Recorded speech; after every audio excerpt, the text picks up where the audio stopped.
Levites appointed for service. This is the family line of Aaron and Moses as it was recorded when the Lord spoke to Moses on Mount Sinai. The names of Aaron's sons were Nadab the oldest, Abihu, Eleazar, and Ithamar. These sons of Aaron were anointed and ordained to minister as priests. But Nadab and Abihu died in the Lord's presence in the wilderness of Sinai when they burned before the Lord the wrong kind of fire, different than he had commanded. Since they had no sons, this left only Eleazar and Ithamar to serve as priests with their father, Aaron. Then the Lord said to Moses, "Call forward the tribe of Levi, and present them to Aaron the priest, to serve as his assistants. They will serve Aaron and the whole community, performing their sacred duties in and around the tabernacle. They will also maintain all the furnishings of the sacred tent." Serving in the tabernacle on behalf of all the Israelites. Assign the Levites to Aaron and his sons. They have been given from among all the people of Israel to serve as their assistants. Appoint Aaron and his sons to carry out the duties of the priesthood. But any unauthorized person who goes too near the sanctuary must be put to death. And the Lord said to Moses, "Look, I have chosen the Levites from among the Israelites to serve as substitutes for all the firstborn sons of the people of Israel. The Levites belong to me, for all the firstborn males are mine. On the day I struck down all the firstborn sons of the Egyptians, I set apart for myself all the firstborn in Israel, both of people and of animals. They are mine. I am the Lord." Registration of the Levites. The Lord spoke again to Moses in the wilderness of Sinai. He said, "Record the names of the members of the tribe of Levi by their families and clans. List every male who is 1 month old or older." So Moses listed them, just as the Lord had commanded. Levi had 3 sons, whose names were Gershon, Kohath, and Merari. The clans descended from Gershon were named after 2 of his descendants, Libni and Shimei. The clans descended from Kohath were named after 4 of his descendants, Amram, Azar, Hebron, and Uzziel. The clans descended from Merari were named after 2 of his descendants, Mahli and Mushi. These were the Levite clans, listed according to their family groups. The descendants of Gershon were composed of the clans descended from Libni and Shimei. There were 7,500 males 1 month old or older among these Gershonite clans. They were assigned the area to the west of the tabernacle for their camp. The leader of the Gershonite clans was Eleazar son of Lael.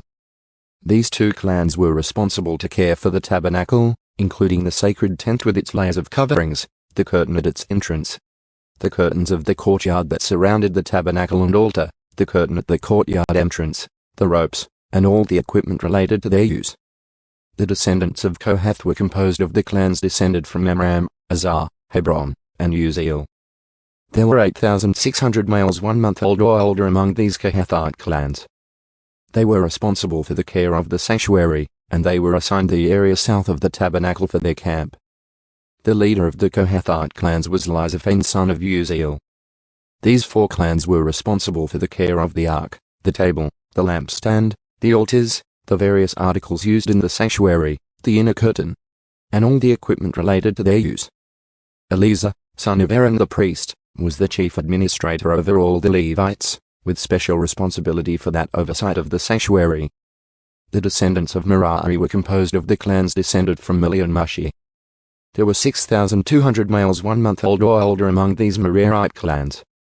They were assigned the area north of the tabernacle for their camp.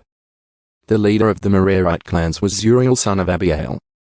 These 2 clans were responsible for the care of the frames supporting the tabernacle, the crossbars, the pillars, the bases, and all the equipment related to their use. They were also responsible for the posts of the courtyard and all their bases, pegs, and ropes.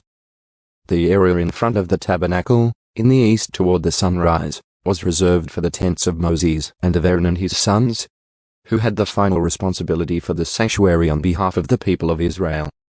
Anyone other than a priest or Levite who went too near the sanctuary was to be put to death.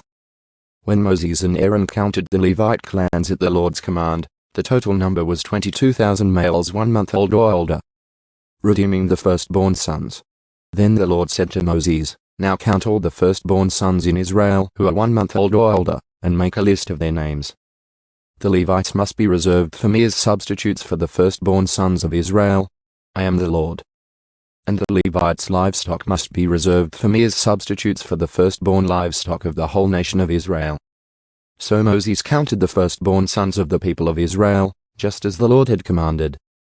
The number of firstborn sons who were 1 month old or older was 22,273. Then the Lord said to Moses, "Take the Levites as substitutes for the firstborn sons of the people of Israel. And take the livestock of the Levites as substitutes for the firstborn livestock of the people of Israel. The Levites belong to me. I am the Lord.